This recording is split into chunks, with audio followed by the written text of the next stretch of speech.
శ్రీ గురుభ్యో నమః. శ్రీమద్భగవద్గీత 6వ అధ్యాయం 7వ శ్లోకం. ఈ శ్లోకము జితాత్ముడి స్థితిని వివరిస్తుంది. అంటే తన్ను తాను జయించిన వాడి స్థితిని. ఓం జితాత్మనః ప్రశాంతస్య పరమాత్మా సమాహితః శీతోష్ణసుఖదుఃఖేషు తథా మానవమానయోః. ముందుగా పదపదానికి అర్థం తెలుసుకుందాము. జితాత్మనః అంటే తన మనస్సును ఇంద్రియాలను జయించినవాడు. ప్రశాంతస్య పరిపూర్ణమైన శాంతిని పొందినవాడు. పరమాత్మ భగవంతుడు. సమాహితః చక్కగా తెలుసుకున్నవాడు లేక అనుభవంలోనికి తెచ్చుకున్నవాడు.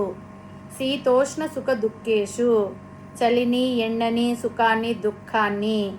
అలాగే తథ అంటే అలాగే. మానవమానయోహో గౌరవాన్ని అవమానాన్ని.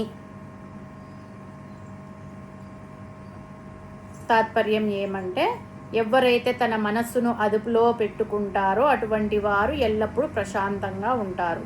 అటువంటి వారికి చలి వేడి సుఖము దుఃఖము సన్మానము అవమానము అన్నీ పరమాత్మ అనుగ్రహంగానే లభిస్తాయి. అన్నింటినీ సమానంగా చూసే శక్తి లభిస్తుంది. మానవులు సామాన్యంగా ద్వంద్వాలకు లోనవుతుంటారు. అంటే సుఖ దుఃఖాలు లాభ నష్టాలు రాగద్వేషాలు మొదలగు ద్వంద్వాలకు లోబడి ప్రవర్తిస్తుంటారు. పైన చెప్పిన ద్వంద్వాలను సమానంగా చూడడం ఎవ్వరికీ సాధ్యం కాదు. సుఖం కలిగినప్పుడు పొంగిపోవడం దుఃఖం వచ్చినప్పుడు కుంగిపోవడం మానవ లక్షణం. కానీ మనం చేయవలసింది చాలా చిన్న పని. బయటకు చూసే స్వభావాన్ని వదిలివేసి లోపలకు చూసే అలవాటు చేసుకోవాలి. మనం చేయవలసింది ఇదే.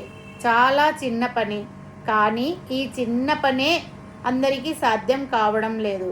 వేసవి కాలంలో ఎండను తట్టుకోలేము, చలికాలంలో చలిని తట్టుకోలేము, వర్షాకాలంలో చిత్తడిని తట్టుకోలేము. వాటి వల్ల వచ్చే రోగాలను తిట్టుకుంటాము.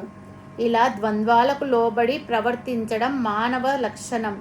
ఈ ప్రకారంగా ద్వంద్వాలకు లోబడిన మనస్సు ఎప్పుడూ అశాంతితో చంచలంగా ఉంటుంది, నిలకడగా ఉండదు.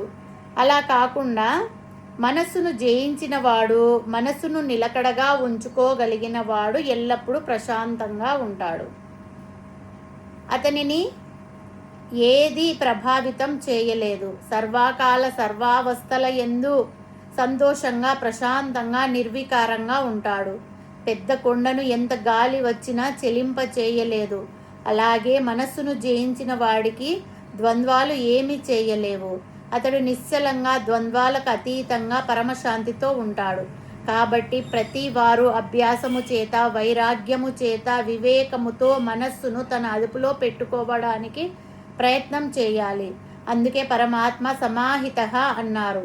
అంటే మన మనస్సును పరమాత్మ యందు లగ్నం చేయాలి. అంటే మనకు సుఖం వచ్చినా దుఃఖం వచ్చినా దానిని పరమాత్మకు అర్పించాలి. ఆ సుఖ దుఃఖాలను పరమాత్మ ప్రసాదంగా స్వీకరించాలి.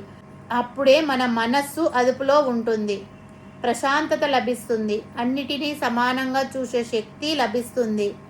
మనస్సును జయించడం అంటే భావోద్వేగాలను చంపేయడం కాదు, వాటికి బానిస కాకుండా ఉండడం. అలా ఉన్నప్పుడే మనము మనలోని పరమాత్మ తత్వాన్ని దర్శించగలం. కాబట్టి ఇంద్రియాలను మనస్సును ఎలాగైనా సరే జయించడం అతి ముఖ్యమని ఈ శ్లోకం తెలియజేయుచున్నది. పరమాత్మ యందు నిలకడ కలిగి ఉన్న వాని లక్షణాలను పై 2 శ్లోకాల ద్వారా మనకు వివరించబోచున్నారు. హరి ఓం తస్సత్.